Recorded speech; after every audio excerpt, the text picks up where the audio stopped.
Purihin ng Diyos, magandang umaga sa bawat isa. Maraming salamat sa taong ito na muli narito tayo lahat para pasalamatan ng ating Diyos. Ano ba ang nangyari sa nagdaang taon? Napakabilis ng panahon, no, mga kapatid. Ganon din ba kabilis yung pag-usbong nung bunga ng bawat isa sa atin sa taong ito? Naway idulot ng Panginoon na kung paano tayo nakapagtagumpay at nanatili sa pagsunod sa Panginoon. Tulungan tayo ng Panginoon na muli sa taong ito, o hanggang sa pagdating ng Panginoon ay makapanatili tayo sa pagsunod, sapagkat pumasok na tayo, mga kapatid, sa huling panahon. Nandito na tayo mas kailangan natin na mabigyang sentro yung ating paglilingkod sa Panginoon. Yung matiyak ba natin na nandun tayo sa Panginoon, ano man yung mangyari sa ating buhay. Kasi yun lang yung yung bang pag-asa yung pag-asa natin na minsan sa buhay na ito, hindi matibay yung pundasyon. Ang pundasyon na matibay, magbibigay ng tatag sa iyo, walang iba kundi ang Diyos. Sa ating pag-aaral kung paano yung tinanggap si Kristo, pag sinabing ang dami namang tumatanggap kay Kristo Pero pag sinabing receive Christ Jesus, ibig sabihin nun, Christ, anointed King, hari.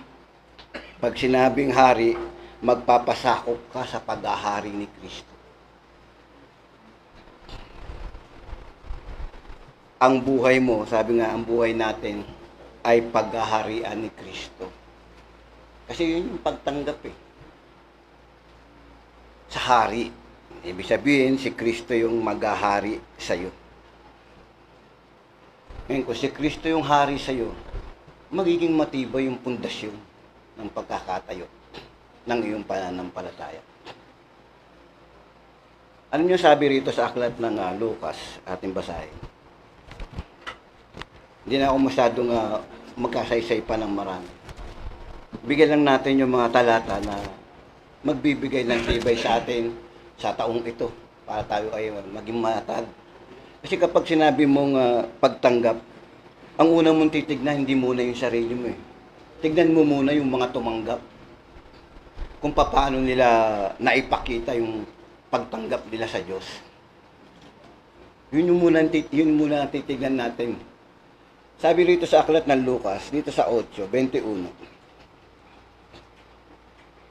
Dito muna sa 22. 8:22.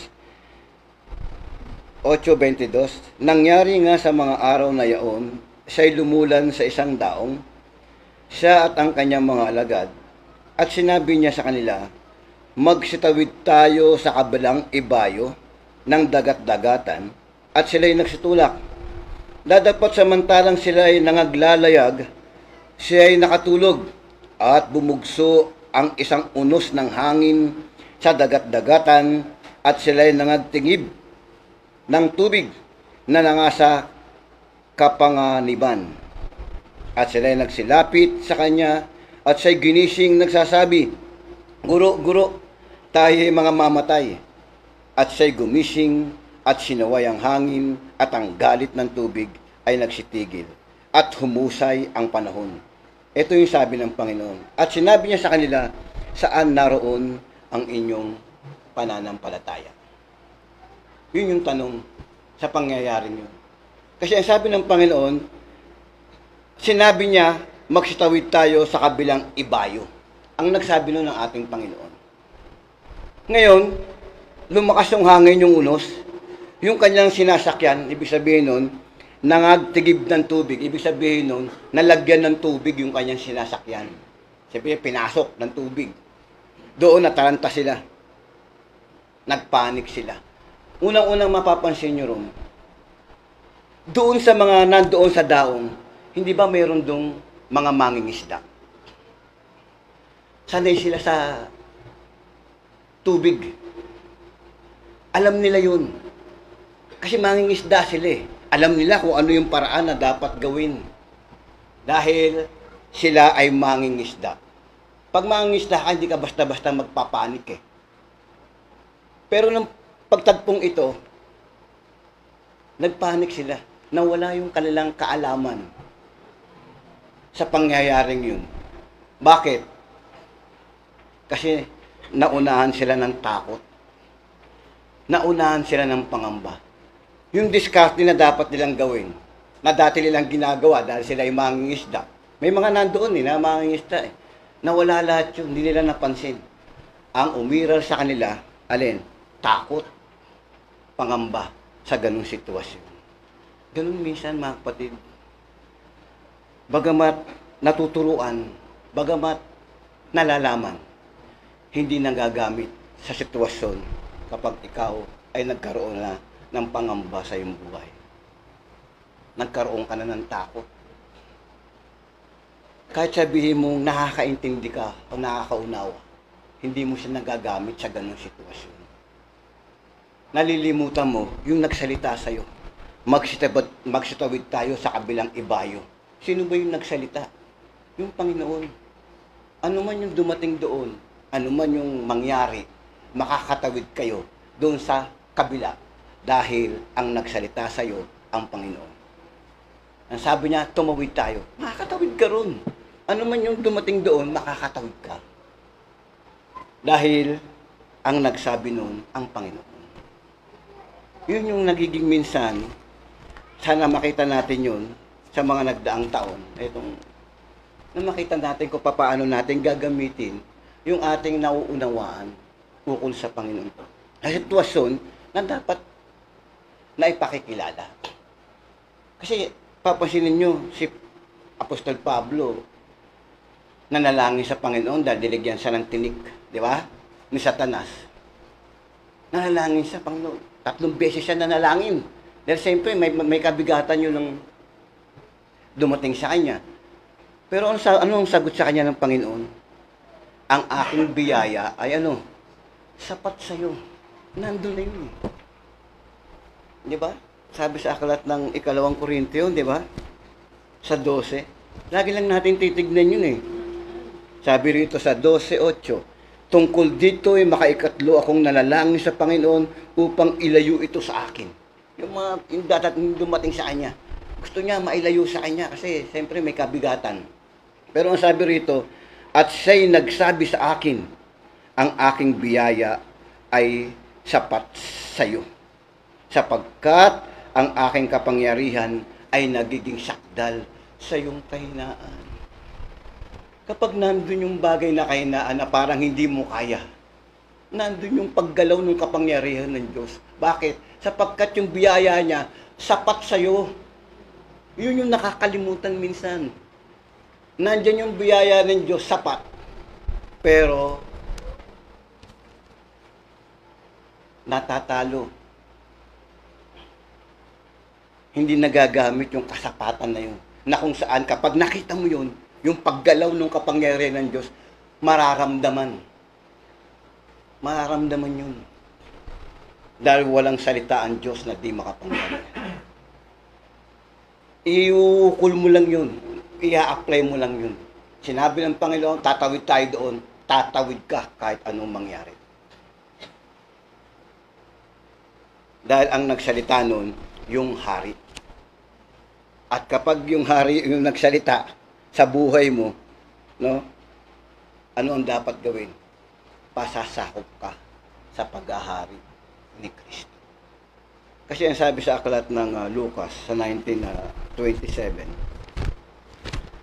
Para makita po natin, sabi rito sa 19:27, dadapat itong aking mga kaaway na ayaw ako maghari sa kanila. Sabing ganun, dalihin nyo rito at patayin ninyo sila sa harapan ko. Hindi tinatanggap ng Panginoon yun eh. Kasi pag sinabi mong tinanggap mo siya, di ba sabi kanina ng binasa ng ating kapatid na Lisa, narinig ko kanina. nagkaroon ka ng karapatan bilang anak nung tanggapin mo ang ating Panginoon. Yung tinanggap po natin, mga kapatid, hindi ito kung sino eh. Hindi ito tao. Hindi ito yung tanggapin mo, ligtas ka na eh. Yung tinanggap natin, sabi sa aklat ng Pilipos, dito sa 2:9, kaya't siya naman ay pinakadakila ng Diyos at siya'y binigyan ng pangalang lalo sa lahat ng pangalan. Mataas yung tinanggap mo eh. Kristo yun eh. Walang pangalan sa silong ng langit na sukat nating ikaligtas. Yun yung tinanggap natin. Yung ating Panginoong sa Kristo.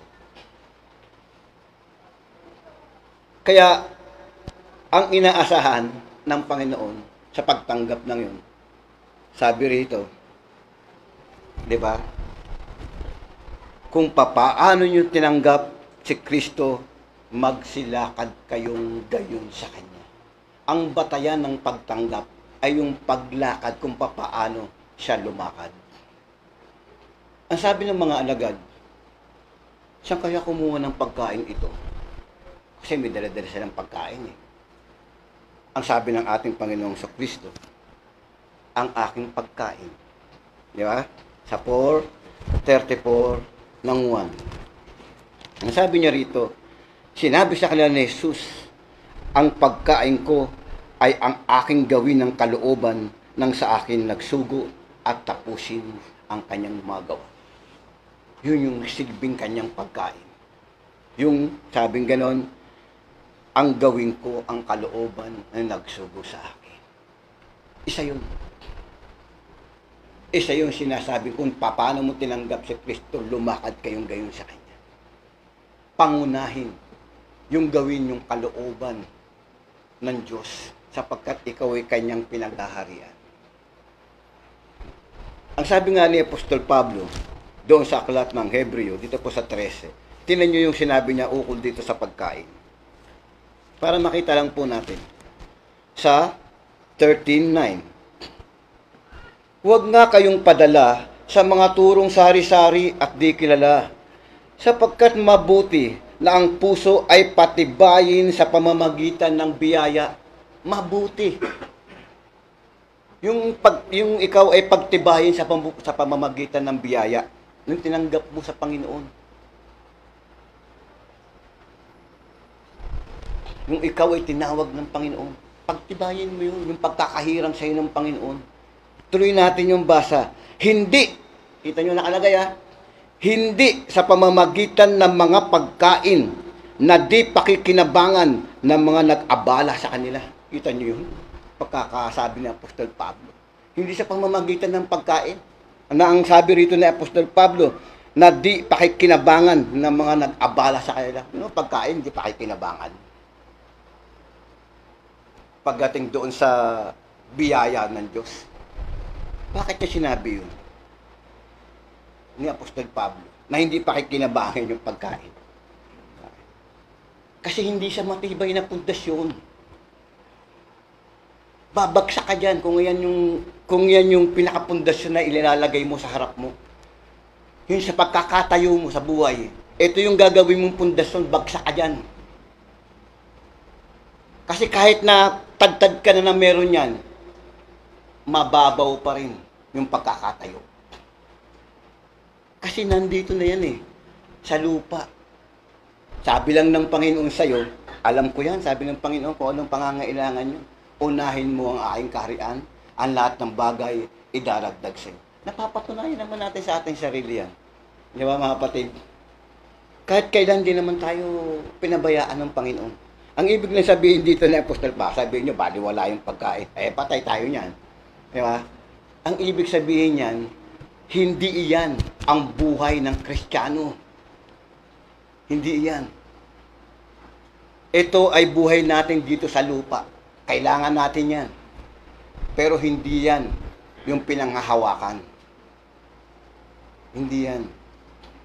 Kaya nga sabi, nag-aabala sa inyo. Sabihin yung mali itong salita.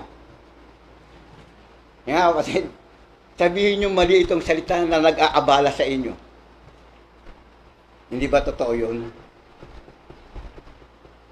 Pero ganun pa man, ang lahat ng bagay yan, idinaragdag ng Panginoon sa bawat isa sa atin. Kasi kailangan natin yan eh. Alam ng Panginoon yan. Ang ibig lang sabihin ng salita, hindi siya pangunahin sa iyong buhay. Dahil ang sabi ng Panginoon, ang sinumang humigit kaysa sa akin ay hindi karapat-dapat sa akin. Yung ibig sabihin nun.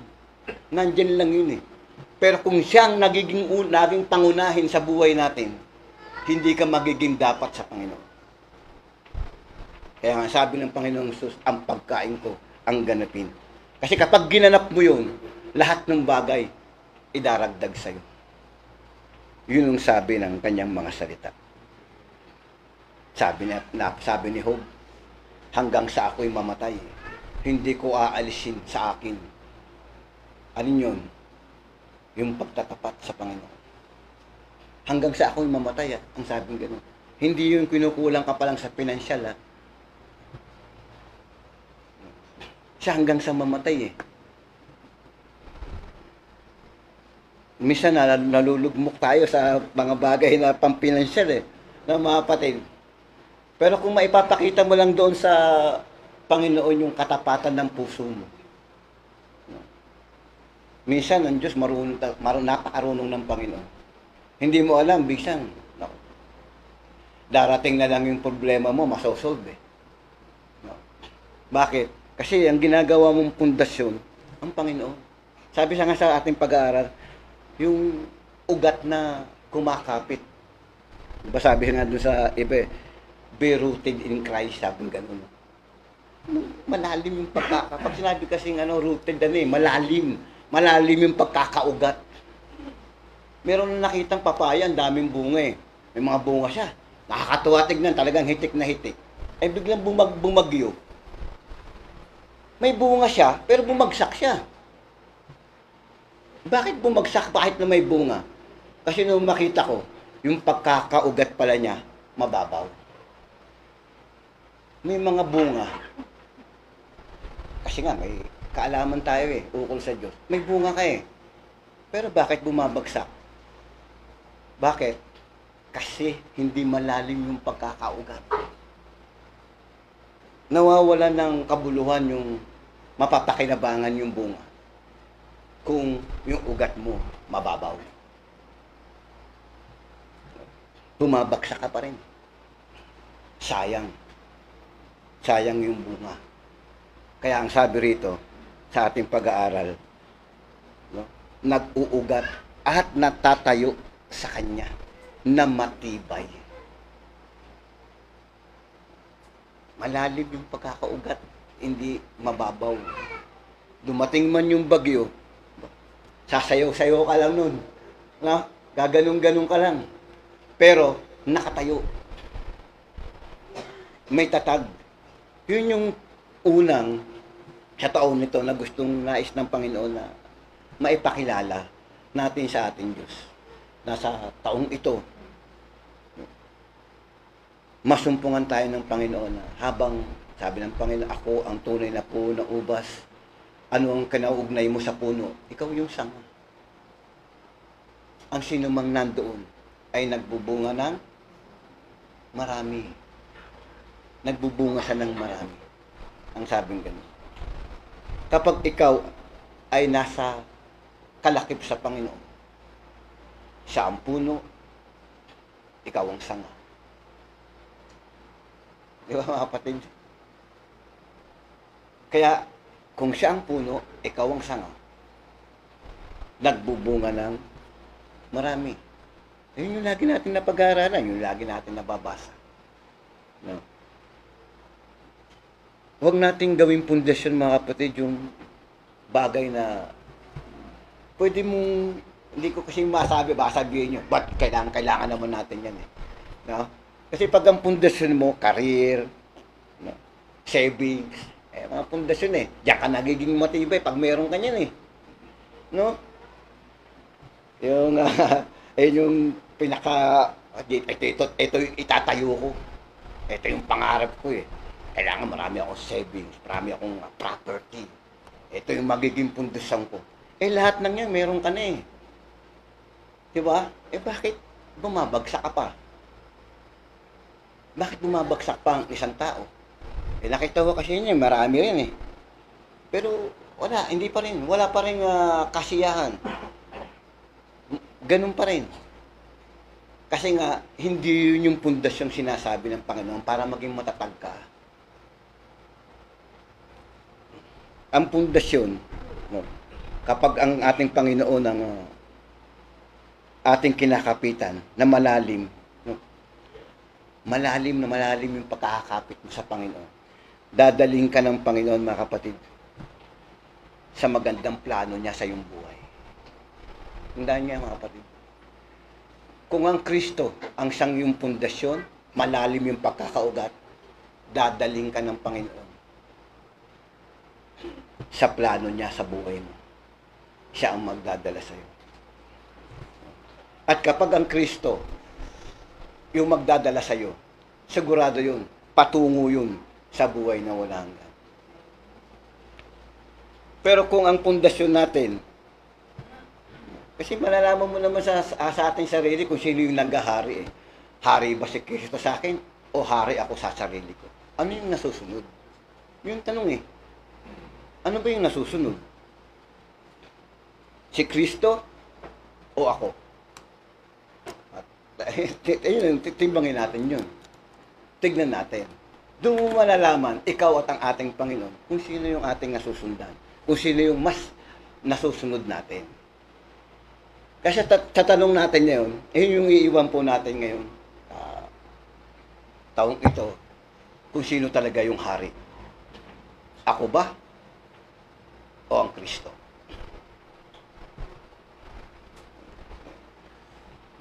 Yun po ay hamon ng banal na kasulatan, hindi hamon ng kung sino man. Kasi ang sabi ng banal na kasulatan, may nananatili, pero hindi nananahan sa aral, ay hindi pinanahanan ng Ama at ng Anak. Ang nananatili, kailangan nananahan sa aral. Yun yung basihan na ikaw ay pinaghaharian ng Ama at ng Anak. Kung alin, kung nananatili ka at nananahan pa sa aral. Kasi merong nananatili, hindi nananahan sa aral. Anong ibig ko sabihin nun? Nandiyan ka, pero yung aral, hindi nasusundan. Ibigin mo ang Panginoon Diyos ng buong puso, buong lakas, buong kaluluwa. Ang lakas, ibibigay sa Panginoon. Yung puso, ibibigay sa Panginoon. Yung kaluluwa, ibibigay sa Panginoon. Yun yung aral. Nananatili ka. Pero yung aral na yun, hindi natin na sabihin, hindi yun yung pangunahin. Hindi i-honor ng Panginoon yung mga kapatid. Hindi ganyan. Ngayon, bakit ganito tayo nangangaral sa ngayon? Kasi ito na yung panahon para pagtibayin natin yung ating pananampalataya. Kaya sabi ni Apostol Pedro, kayo'y pinatitibay ng katotohanan nasa inyo. Ito na yung panahon para pagtibayin tayo nun. Kasi hindi natin alam yung bukas, hindi natin alam yung mangyayari eh. No? Hindi natin pwede sabihin malakas tayo eh. Malakas ko ngayon, matibay ako ngayon. Mamaya hanginin ka lang ng konti eh. 'Di ba? Akala mo ikaw nakatayo. 'Di ba ganoon? Pero kapag nakatayo ka, dahil hawak ka ng Panginoon, matibay 'yun. Hawak ka ni Kristo, hawak ka ng Ama. Paano ka babagsak? Ang kinababagsak ng tao, kahit hawak ka ng Ama, hawak ka ng Anak, hindi mo naman tinitignan yung nilalakaran mo. Matatalisod at matatalisod ka pa rin. Ganun po yun, mga kapatid. Sana po ito po yung huling verse na ito, alam po natin 17. Hindi na po masyadong nagkasaysay. Gusto ko lang, mga kapatid, na ang hinahanap ng Panginoon ngayon ay pananampalataya ng ating budi ng buong pagkatao. Hindi pananampalataya ng tenga at hindi pananampalataya ng bibig, kundi pananampalataya ng buong pagkatao. Na kapag nandyan, ganito yung mangyayari. 17:7 ng Jeremiah. Mapalad ang tao na tumitiwala sa Panginoon at ang pag-asa ay ang Panginoon, sapagkat siya'y magiging parang punong kahoy na itinanim sa tabi ng tubig at nag-uukat sa tabi ng ilog. Hindi matatakot pagka ang init ay dumarating. Sabing ganon, kundi ang kanyang dahon ay magiging sariwa at hindi mababalisa sa tao ng pagkatuyo, maglilikat man sa pagkabunga. Hindi maglilikat sa pagkabunga, hindi mababalisa pag dumarating ang tagtuyot. Hindi natatakot kapag dumarating ang init. Sino ang ganon kung magtiwala sa Panginoon? Sino, mga kapatid, kapag nagtitiwala sa Panginoon? Ganito ang magiging resulta. Purihin ng Diyos. Ito yung mga tunay na tumitiwala sa Panginoon. Purihin ng Panginoon. At wala na po akong ibang gustong sabihin pa, kundi ang hinahanap ng Panginoon ngayon, alin? Hindi ang bibig, hindi yung tengang pakikinig, kundi yung sarili mo, sarili natin, kung paano tayo makatatayo sa pagsunod sa Panginoon. Purihin ng Diyos. Magandang umaga sa bawat isa. Magandang umaga po, purihin ng Panginoon. Sumati ng biyaya, bubuhat sa Diyos.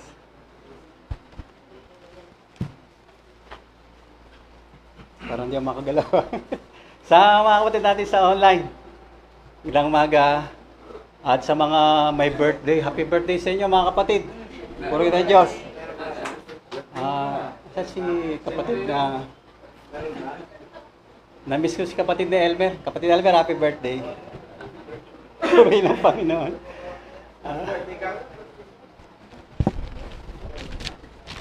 Sa ating pag-aaral na napakalalim ng pag-aaral na ito. Napakalawak. Na bagamat masabi natin na iba't ibang mga interpretasyon, pero maliwanag doon sa atin. No, kung paano tinanggap natin si Kristo, malalim yung sinasabi, lumakad kang ganun sa Kanya. Sabi na. Kasi may ibang mga katuruan, no? Kapag tinanggap mo si Kristo, pag yung kamay ba, pinatunga ka na, tinatanggap ba si Kristo? Di, amen, magsasalita, amen. Ligtas ka na. No? Ganun yung mga katuruan eh. Yung pagtanggap kay Kristo, ligtas ka na. Katotohanan naman eh, nasusulat naman yun.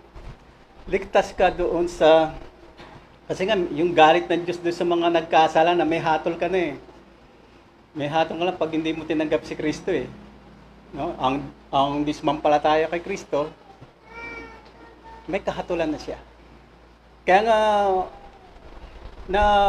nabubuhay doon sa katuroang hanggang doon lang. Pero sinasabi na nag-uugat. No? Sabi sa ibang mga talata na narinig kanina, yung haba at luwang nito, napagtatanto mo. Kasi nga si Kristo yung lahat kinauwian eh. Katwiran, kayamanan, kaalaman, karunungan, kabanalan, nasa kanya lahat. Lahat ng anumang kinatataguan ng lahat ng klase ng kayamanan sa sanlibutan ito, walang iba kundi si Kristo. Kaya titingnan mo kung nasaan ka na. Mahal mo ba ang mundong ito? Para bang yung isang mundo yung bilog, yung mapa ng daigdig. Ito ba ang mahal mo? Niyaya ko siya. O ang mahal mo, itong salita ng Diyos. Word. O word. Tapos nasabi. Diba? Doon, saan tayo doon? O ang yaman ba natin yung salita ng Diyos? O itong mundong ito? Sinasabi ng ilan yung pagiging isang successful nila na itinatanyag. Katulad yung katropa mo na ang pagiging isang matagumpay sa buhay nito sa pagkakaroon ng lahat ng mga bagay na narito na mayroon ka. Ano ba totoong kayamanan doon? Yung kayamanan ba o ang Diyos na sinasabi doon sa Isaiah 33:6 na ang pagkatakot sa Diyos ay yung kayamanan. O para ba lang tayong, alam niyo yung Tweety Bird? Sino nakakaano Tweety Bird? Yung bang payat siya tapos malaki yung ulo. Nakakatawa kayo, no? Minsan man dahil sa karunungan, dahil sa akalaman, lumalaki lang yung ulo natin, hindi pantay. Hindi pantay. Ang sabi dito, nag-uugat eh. Nag-uugat, malalim ang pagkakabaon niya sa kaalaman tungkol sa kay Kristo. Yung pagtanggap mo kay Kristo, kailangan siya'y nag-uugat. Katulad, basahin ko yung isang narinig kanina.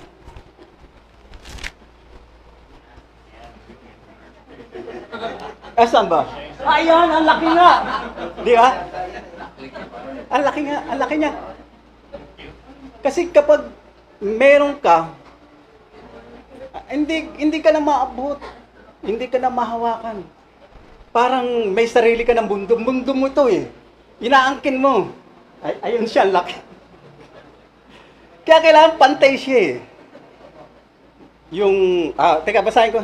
Na si Kristo ay manahan sa inyong mga puso, 370 na ang peso, sa pamagitan ng pananampalataya, upang kung kayo'y mag-ugat at magtumibay sa pag-ibig ay lumakas, upang matalastas, pati ng lahat ng mga banal, kung ano ang luwang at ang haba at ang taas at ang lalim.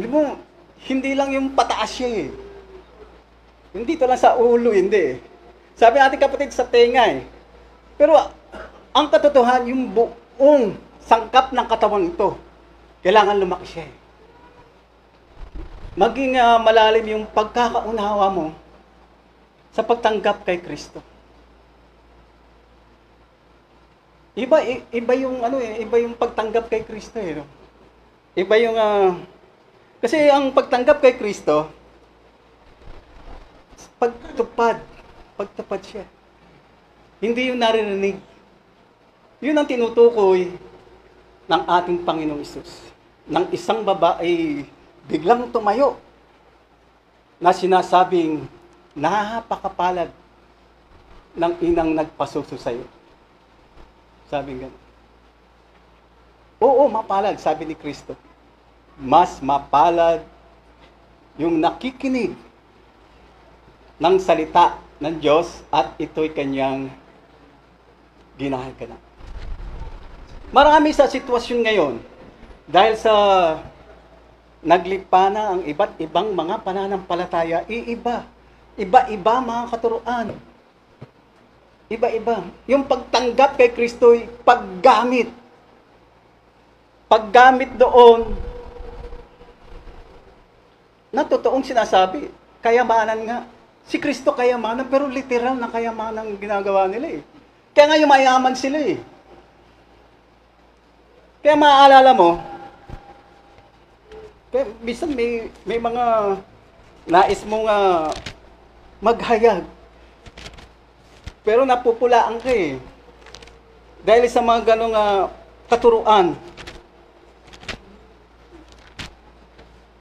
Bisan nga international na dumadayo pa para maglikom ng salapi na naging sentro ng reliyon. Hindi ko masabi, baka ma-level tayo, yung level ba, mademanda tayo. Yung mayaman sila doon eh. Na pinangangalakal ng katotohanan sinasabi, pinangangalakal nila yung salita ng Diyos. Kaya sila yung mayaman. Hindi mo nakakita sa kanila na yung nag-uugat yung salita ng Panginoon. Hindi katulad din ng mga apostol. Kaya nga, doon sa 2 Pedro,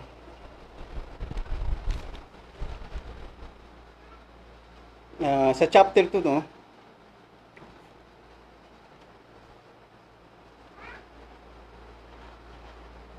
Mahirap basahin, parang hindi ko mabasa.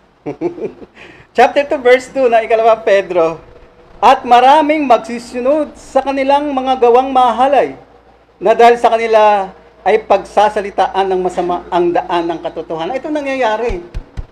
Imbis na parang mga scribat para sa iyo nung unang panahon, na imbis na mapalapit sa katotohanan, pagtanggap sa salita ng Panginoon, hindi. Kusa nilang inilalayo dahil sa kanilang mga gawa. Naghahayag pero hindi mo makikita sa kanilang gawa. Ganun ba yung pagtanggap kay Kristo? Hindi. Kailangan malalim ang pagkakabaon niya. Yung pagkakaunawa mo sa salita ng Panginoon. Makikita yan sa bawat sitwasyon ng isang tunay na Kristiyano. Kung paano siyang lumakad. Kung paano lumago ang mga kaalaman niya hinggil kay Kristo, ang salita ng Diyos. Unang-una sa pamamagitan ng mga dumadalaw sa iyo. Yung mga dumadalaw sa ating pananampalataya. Bakit dumadalaw? Sa Kristiyano kasi yun ang term dun salita. Yung dumadalaw na bagyo paminsan-minsan sa ating pananampalataya. Kung paano yung pagtugon dito. Minsan talaga, pag dumarating yung bagyo sa atin, ibig sabihin, mga pagsubok, natitinag kagad tayo eh. Titinag tayo. Tama yung sabi ng kapatid kanina eh. Kung ang pundasyon ng iyong pagtanggap kay Kristo, ukol sa buhay na ito, pagkapahamak, babaksak ka talaga eh.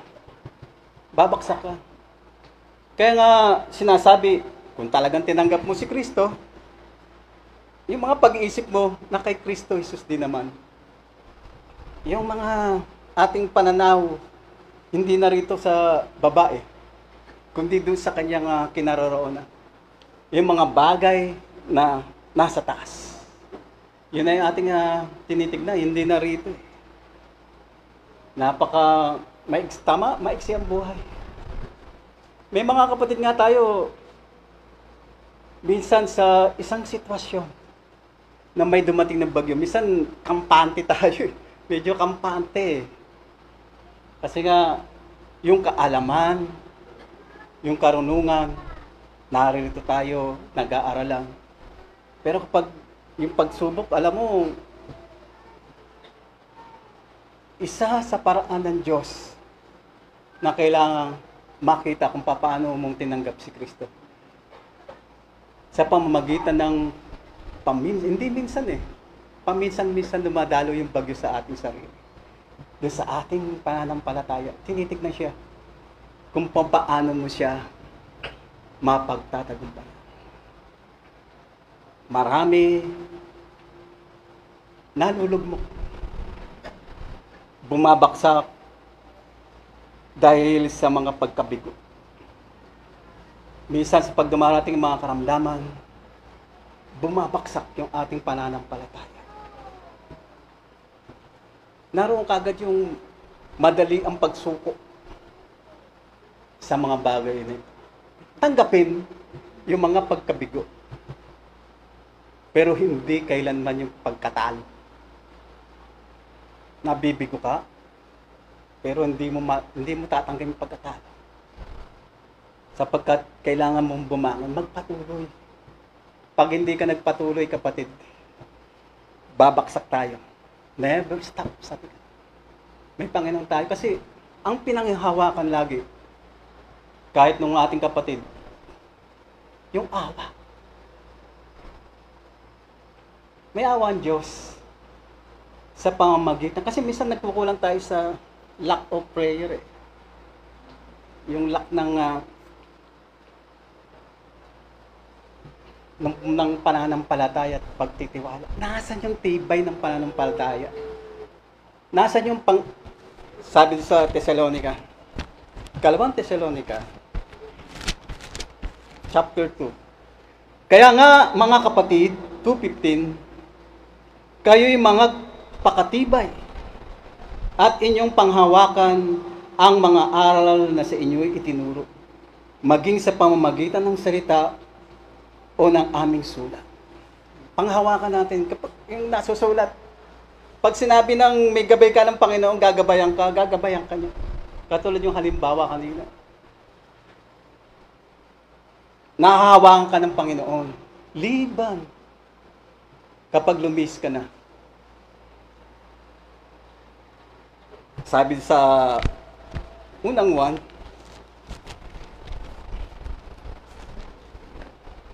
2:6, ang nagsasabing siya'y nananahan sa kanya, nararapat din namang lumakad na gaya ng inilakad niya. Ano yung mga nilakad ng ating Panginoon? Doon sa pagtupad sa utusan ng nagsugo sa kanya. Hanggang kamatayan, sabi sa Hebreo. Sabi doon sa Hebreo chapter 12, verse 2, namasdan natin si Jesus na gumawa at sumakdal ng ating pananampalataya na siya dahil sa kagalakang inilagay sa harapan niya ay nagtiis ng krus na niwalang bahala ang kahihiyan at mupo sa kanan ng luklukan ng Diyos. Yung kahihiyan baliwala sa kanya. Yung mga pag-alipusta bilang isang sinugo, biglang anak ng Diyos. Yung mga, alam mo nung araw, dun sa panahon yun, pag hinubaran ka, kahihiyan yun. Kahubaran. Kaya nga bawal yung makita yung ipakita mo yung kahubaran nung araw. Ganun, kahihiyan yun. Ang insultuhin ka, no?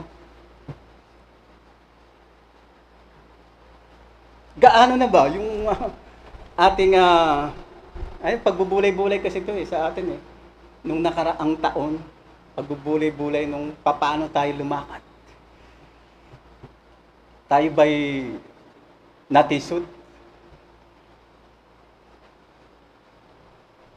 Gaano nakataas? Hindi ba't ang ating pananampalataya na mayroong kaalaman, may pagtitiis, may pagpipigil, kabanalan sa kapatid, pag-ibig sa kapatid? Kung mayroon nito, hindi kayo matitisod, nasa na tayo? Paano naabot? Isang bagay na pinagsisihan ng ating kapatid. Hanggang ngayon,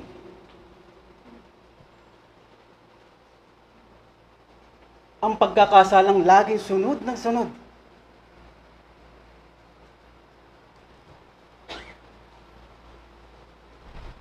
Na kinakailangan tanggapin ang mga bagay na yun. Na kailangan malampasan yun.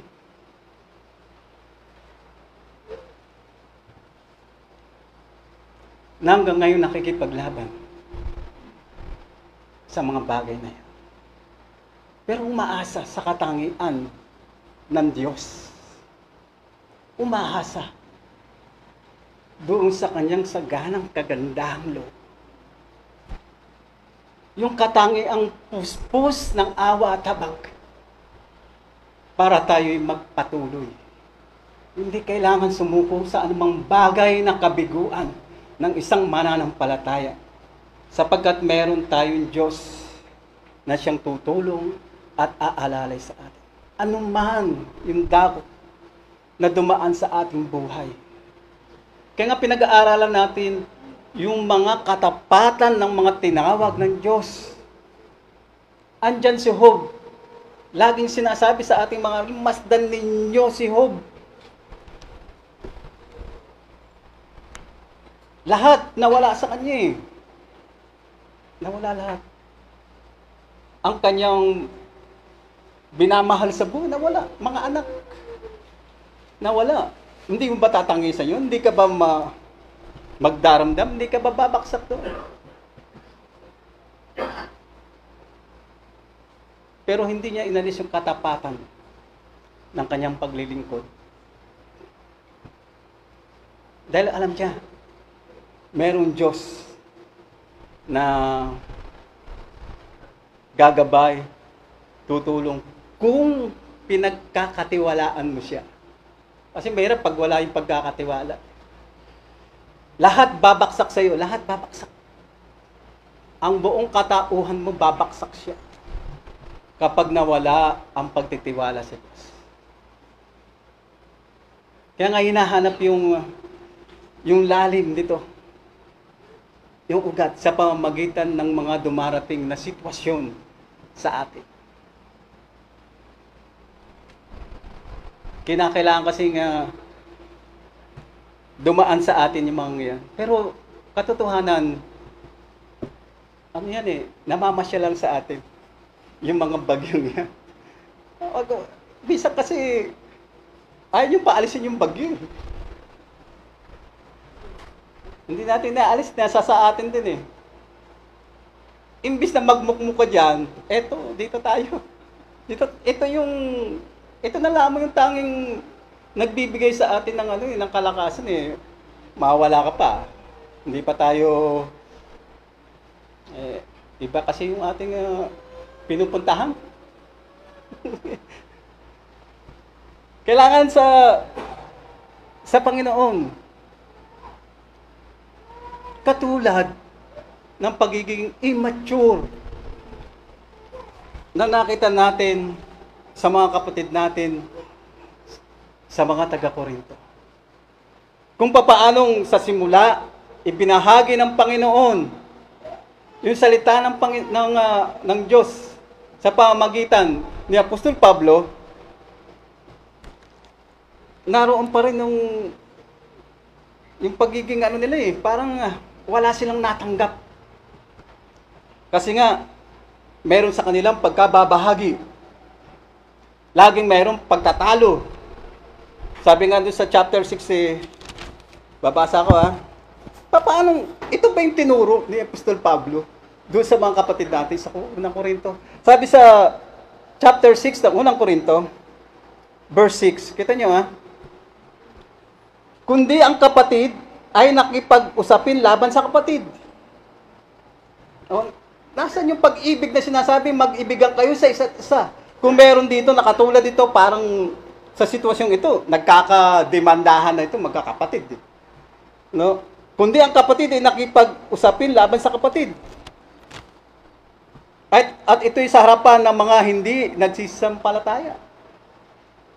Kaya nga binabanggit ng ating kapatid doon sa 2 Korinto 6:13, nakikiusap siya, lumaki naman kayo, mga kapatid, lumaki. Kasi wala na yung pagiging immaturity natin, hindi yung parang batang laging alalayan, yung hapay-hapay, mahirap. Parang laging pang tinuturoan maglakad. Kaya nga, yung pundasyon, katulad ng pagtatayo ng sariling bahay, itinatayo dun sa pundasyon, dun sa bato. Di ba sa chapter 7? Na kung dumating yung hangin, yung bagyo, nakatayo pa rin. No, nakatayo pa rin siya. Yun yung sinasabing wise men.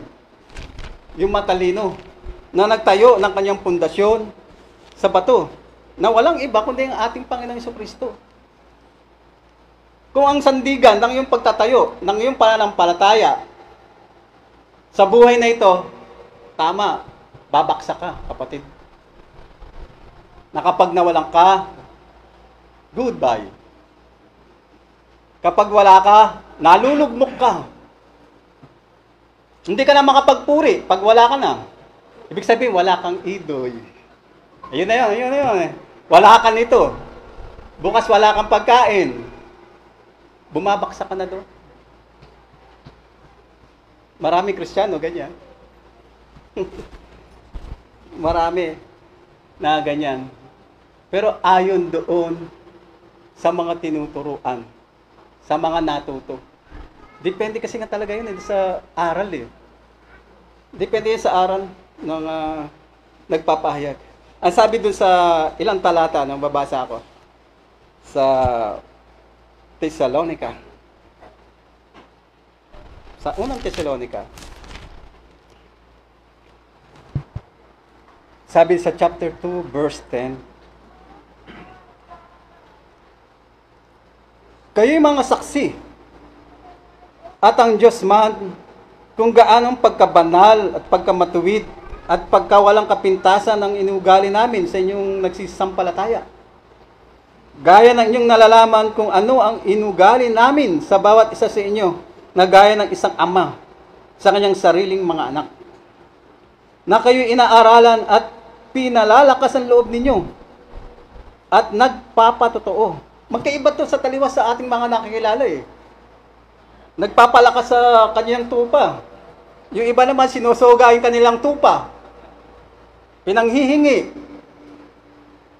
Kapag walang dala, may palo. Ganon nangyari.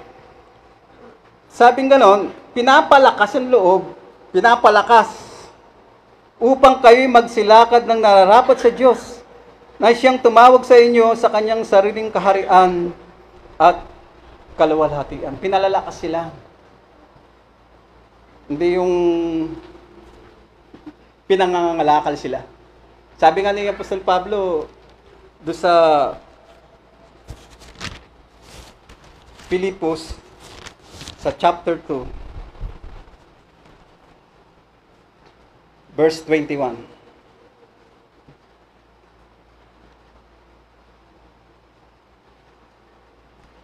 Sapagkat pinagsisikapan nilang lahat ang kanilang sarili, hindi ang mga bagay na si Jesucristo. Ganun ang ginagawa nila eh. No? Pinagsisikapan yung kanilang mga sarili. Kaya nga, ang payo niya dito sa Filipos 3:17. Sa Filipos din po. Mga kapatid, kayo'y mga kaisang tumulad sa akin. At tandaan ninyo ang mga nagsisilakad ng gayon. Ayon sa halimbawang nakikita ninyo sa akin. Sapagkat marami ang mga nagsisilakad na siyang madalas na aking sinabi sa inyo. At ngayon sinasabi ko sa inyo na mayroong pag-iyak na sila ang mga kaaway ng krus ni Kristo, na ang kanilang kinahihitnat ay ang kapahamakan, na ang kanilang Diyos ay ang tiyan. Ayun sinasabi ng kapatid eh. Pag wala nang mailagay sa tiyan, wala na eh. At ang kanilang kahihitnat ay kapahamakan, na ang kanilang Diyos ay ang tiyan. At ang kanilang kapurihan ay nasa kanilang kahihiyan, na nag-iisip ng mga bagay na ukol sa lupa. Yung mga ukol dito, talaga yung mga pag-iisip. Kasi nga, hindi na doon tayo eh. Hindi na tayo nakapokus doon sa mga bagay na naririto. Yung mga pagbabago nagaganap sa isang taong tumanggap kay Kristo. Ano na eh, kung paanong dito na sa sanlibutan, kung paano siyang magiging matagumpay sa anumang kanyang larangan na ninanais. Pag tinanggap mo si Kristo, meron ka nang nahati na yung pananaw mo eh. Unti-unti eh. Hindi na yung gusto ko maging ganito. Gusto ko makuha ito. Sa edad kong 40, dapat stable na ako. O kaya, 30 pa lang, ganito na ang mga nakuha ko. Hindi na ganun eh. Pagtanggap mo kay Kristo, meron ka ng iba pang pag-akaabalahan. Nai-schedule mo na siya, unti-unti, hanggang sa mas lamang na yung pagnanais mo, makilala si Kristo. Kung anong kayamanan meron dito. Kasi may hangganan kasi dito sa kabila eh. No? May hangganan siya. Pero kay Kristo, malawak siya. Yung tatamasahin mo upang makamit yung mga bagay na rito, may hangganan siya. Pero kay Kristo, walang hanggan. Kung ang tinatamasa natin, ang gusto natin, dinanasan natin yung buhay, mas kay Kristo, andun yung buhay. Nasa Kanya ang buhay. Ang buhay na walang hanggan. Naalala ko yung banggit ng kapatid, kapiraso lang yung madadala mo sa lupa. Rectangle, sabi niya. Hindi mo madadala siya. Minsan yung mga naiwanan mo pa, madalas pinag-aawayan ng mga mismong mga kamag-anak, mga anak mo pa eh. Minsan ganun. Ganun ang nangyayari. Kaya yung pagtanggap kay Kristo, anumang bagay, kailangan lumago tayo doon sa mga kaalaman ng Diyos. Yun ang pagiging isang matagumpay Yung unti-unti. No? Lalo na yung napakasarap kapag yung dumating na pagsubok sa'yo, nalampasan mo. Sa tulong at awa ng Diyos. Napakasarap. Sana malampasan ng kapatid niyo yung ng mga kapatid yung mga bagay na yun. Na patuloy. Kasi hindi siya hindi siya nag-iisa. Ang katagumpayan, hindi, kumbaga, sama-samang sangkap. Nagtutulungan sila. Hindi pwedeng nag-iisa ka lang. May tulong ng kapwa pananampalataya. Kaya nga, naghalal ng mga apostol, diba, ng mga guro, sa ikatitibay ng iglesia. Tayo pamilya ng Diyos na eh. Kaya nga,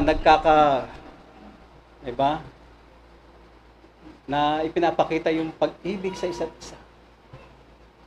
Kailangan tulungan natin yung mga kapatid na nagkakaroon ng mga pagsubok na mabibigat. Maaring mabigat sa kanya. Meron namang akala mo magaan lang, pero mabigat. Gaano mang kabigat, gaano mang kagaang, andun yung pagtulong-tulong. Kailangan maisalba natin yung mga kapatid na gano'n. Sa pamamagitan ng pag-inganyo ng salita ng Panginoon na meron tayong Diyos na makapangyarihan sa lahat. Ito'y pag-i-inventory lang, itong taon na ito, na makita natin yung mga kabiguan natin na nakaraan. Bakit tayo nabigo? Bakit tayo nadapa? Dapat makita natin. Ano ang payo? Ano ang utos? Anong binigay na kalakasan ng Panginoon? Tanggapin natin yun para makaalpas na tayo at magpatuloy sa paglilingkod na ito. Sa Diyos ang pagtatagumpay at nakausad ang munting kapisanan. Maraming dumating na pagsubok. Eto, magdiriwang tayo ng anniversary. Kaya magpatuloy at maraming pang anniversary na ating pagsasama-samahan. Purihin ang Panginoon. Salamat sa pagtatagumpay. Purihin ang Diyos.